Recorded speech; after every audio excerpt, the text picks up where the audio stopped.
Welcome to Upanishad Life Lessons, Episode 2. Today we're embarking on a deep dive into one of history's most potent narratives of personal change.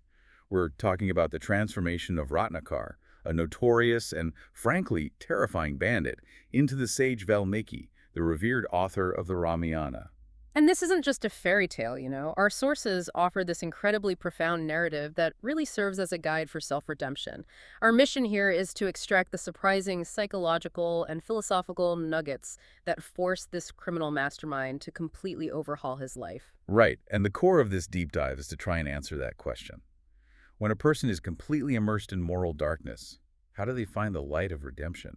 Because this story illustrates a fundamental truth, that true liberation, which the Upanishads call Vidya, it doesn't come from external rituals or penance. It has to start with internal knowledge, with the acceptance of moral ownership. Exactly. And that whole transformation narrative begins, maybe a little counterintuitively, by examining the structure that Ratnakar built to justify his crimes. Okay, so let's explore that structure. Ratnakar was no petty thief. He had established a full-blown reign of terror. We have sources that detail an explicit announcement warning travelers, even state caravans and groups guarded by state soldiers, that the main trade paths through the dense jungles were not safe. They were, and I'm quoting here, not free from the fear of the bandit Ratnakar. He was a serious threat. Operating at a level that challenged state authority. He was responsible for the murder of soldiers, of pilgrims. But what's truly fascinating is the internal logic he applied to his own operations. When he's dividing the spoils with his gang, he isn't lecturing them on morality, he's talking logistics. How so? What does that sound like? Well, he tells them to take the hard-earned loot, but he warns them, don't rush straight to the liquor houses. He emphasizes that they've earned this wealth through intense, demanding work, avoiding spies, enduring the jungle, and they shouldn't let easy vices or people looking to fleece them just take it away. He sees himself as a master who commands a highly difficult professional occupation. That sense of entitlement, that professional pride, it's so clear. But let's connect that public ruthlessness to the quiet reality of his private life. We have this domestic scene that just completely undercuts his bandit code. He returns home to his wife, Ratnavali, really proud. He brings her a beautiful necklace, a kanthar, boasting that he fulfilled her wish, and he's expecting happiness. And the clash between his criminal pride and his domestic life is just instant. Ratnavali's response is incredibly telling. She questions the value of the ornaments. She says, I can't wear them out. You're a daku, a bandit who revolted against the king. So the loot isn't security. It's a constant reminder of their life of hiding and fear. So if he viewed his work as a profession, why did he feel the need for this big philosophical justification when his wife questioned him? Why didn't he just say, I do it for the money? Because that domestic pressure, it forces him to find a deeper meaning, something beyond just necessity. And this is where his dark justification, his philosophy of pratishad retaliation or revenge, it just kicks in. He claims he's exacting revenge against the society and a state that wronged him. He argues that he's killed corrupt soldiers who mistreated captives and women. So in his own mind, he's a morally necessary criminal. He's a rebel correcting a corrupt system. Precisely. His core argument is that society remembers the criminal, but it conveniently forgets the original crime, which is why the cycle of violence continues. He's trying to shift moral accountability entirely onto the state. He argues that the powerful always define sin, pop, and virtue, and then they impose that definition on the weak. And that justifies his rebellion as, well, self-defense against a hypocritical system. But hold on. If he genuinely believed the powerful define sin, how could he be so rattled by his wife's doubt? Doesn't that contradict his own philosophy? It absolutely does. His philosophical defense is designed to be externally facing. It justifies his actions to the world, to his gang, but his wife's doubt forces him to look internally, where his rationalizations just fall apart. And that doubt is why the emotional detail of his final instruction to her is so powerful. He tells her that if she sees the necklace as a noose around her neck, a gale qui fait ends, she should just throw it straight into the stove. The wealth brings no peace, only a threat. Wow. That is profound instability. He's built this world on an intellectual arrogance that can be destroyed simply by the emotional reality of his own home. Right. He's already primed for change, even if he doesn't know it yet. And that's exactly the moment when the catalyst arrives. Right on cue. Yeah. So enter Narada, known as the poet of the gods. Oh. And he's just walking alone through this dangerous path at night, ignoring the clear danger. Other travelers are screaming, climbing trees, but Narada just proceeds. And that's what draws Ratnakar's attention. And Narada isn't reckless. He's guided by an internal principle, a philosophical backdrop that he embodies.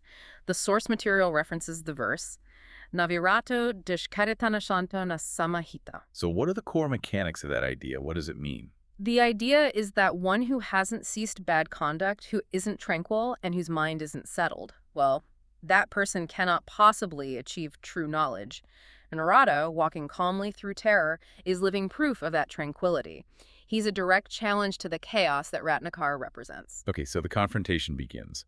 Ratnakar demands his surrender, and he throws down that classic threat. Are you not afraid, Brahmin? I am Ratnakar. But Narada, he instantly shifts the power dynamic. He claims he is fearless or nirbe. Then he poses this central, terrifying question right back at the bandit. Are you fearless? He asks why Ratnakar hides in the jungle if he truly fears nothing. And that just immediately strips Ratnakar of his master status. It reduces him to a fugitive. And Narada pushes even further than the state ever could, doesn't he? He asks him, do you fear the king, the subjects, or do you fear Pop Sin? Right. And Ratnakar is used to debating the morality of the state, so he tries to fall back on his Pradeshod argument. He defends his choice to hide as rebellion, not fear. He doubles down, saying, I do not fear sin or virtue because those concepts are just tools of the powerful. He's trying to intellectualize his way out of responsibility. And that is the moment Narada performs the master stroke. He knows Ratnakar's philosophical defense is strong against external judgment from the king or society. So he bypasses that entire external debate and focuses on internal accountability. Yes, he asks Ratnakar if the people he commits these crimes for, his wife, his son, his father, are partners in the sin. Are they willing to shoulder the moral burden, the pop, that he accumulates to provide for their happiness, their suck? Ratnakar's initial confidence is just. It's striking. He thinks his sacrifice is undeniable. He argues that since they share the reward, they must share the burden. He assumes that financial and emotional loyalty equates to moral co-signing. But Narada knows that true moral accountability is not transferable. It can't be outsourced. So he challenges Ratnakar to make his family the judges. Go and ask them this precise question. If they agree to be partners in your sin, Narada says, I will surrender my life. That challenge is brilliant. It's just brilliant because it forces Ratnakar to test his own internal narrative against the people he trusts the most. So he binds Narada, rushes home, certain of their loyalty, only to face the ultimate rejection. And the source material describes the sequence of refusals as a series of just emotional body blows. He goes to his wife, who had promised to share his joy and sorrow, but she makes this critical distinction. She will not share his sin. Joy and sorrow are shared consequences. Sin is an individual accrual. That's a harsh but completely logical refusal. So then Ratnakar goes to his son. And the son delivers the most pragmatic blow, which is arguably the most devastating. He just asks, how can I share your sin? This is your earning. And this is the moment Ratnakar realizes that the wealth he provided was accepted, but the terrible, isolating moral cost of acquiring it was his, and his alone. Wow, this rejection just fundamentally shatters his worldview. He thought he was working for them, but they see him as an individual provider earning a specific, morally polluted commodity. He's completely isolated in his moral reckoning. The idea of Pradeshod against the state, it suddenly seems meaningless when his own family won't even acknowledge his moral suffering. So when Ratnakar returns, he is utterly defeated. He doesn't come back to kill Narada. He comes back vulnerable, and he just acknowledges, now I am alone. Yeah. This is that necessary breakdown of the false self before the true self can begin to rebuild. So the bandit has surrendered his intellectual defenses, he's acknowledged his isolation, he's ready. And now, Narada delivers the supreme lesson, shifting the entire focus from external excuses to internal agency. This is the definitive Upanishadic truth about self-empowerment. Narada delivers the verse, Uthart atmana ātmanam, Ātmaiva hyātmano bandhur, Ātmaiva ripur ātmanaḥ. Okay, let's break down the significance of that profound statement for the learner listening to this. It essentially means, you must uplift yourself by your own self. The Ātma, the self, is one's friend, but equally the self is one's enemy.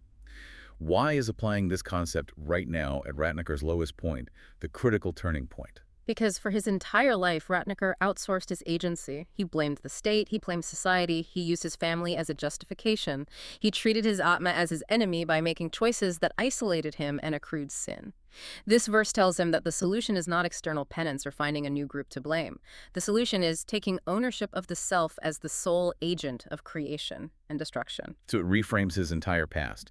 The king didn't force him to be a bandit. He chose to make his Ātma his enemy. The family didn't absolve him. He alone chose his moral fate. Exactly. It shifts the entire focus from external pratishad retaliation to internal purusharth or righteous effort or endeavor. And Narada gives him the mandate for change. He tells Ratnakar, you created your old world, you will create your new world. Go write your future with your own effort. He's saying the potential for greatness is inherent, but it requires that choice of self-recognition and effort. This is the moment Ratnakar stops defining himself by the external circumstances of the state and starts defining himself by his internal potential. And the outcome, of course, is legendary. The bandit Ratnakar left his life of crime, focused entirely on penance and self-upliftment, and created a new world. He became the sage Valmiki, the composer of the epic Ramayana. The sources confirm this explicit transition. The bandit of the past became the visionary of the future. Which brings us to our final thought for you, the learner, the person seeking to gain knowledge quickly but thoroughly. This deep dive into the story of Ratnakar demonstrated that true transformation begins not with running from your circumstances or external judgment, but with an internal reckoning, a stunning, isolating realization of soul moral ownership. The profound lesson here is really about human potential. Man, the master of infinite possibilities, only needs to recognize himself. So if a notorious bandit steeped in violence and arrogance can shed his past, realize his Atma as his friend rather than his enemy, and choose the path of self-redemption and intense effort, what unshared moral burden or self-imposed limitation might you be carrying today that is slowing your progress? And what new world can you begin to create just by choosing that self-recognition and sustained effort? Something to mull over until our next deep dive.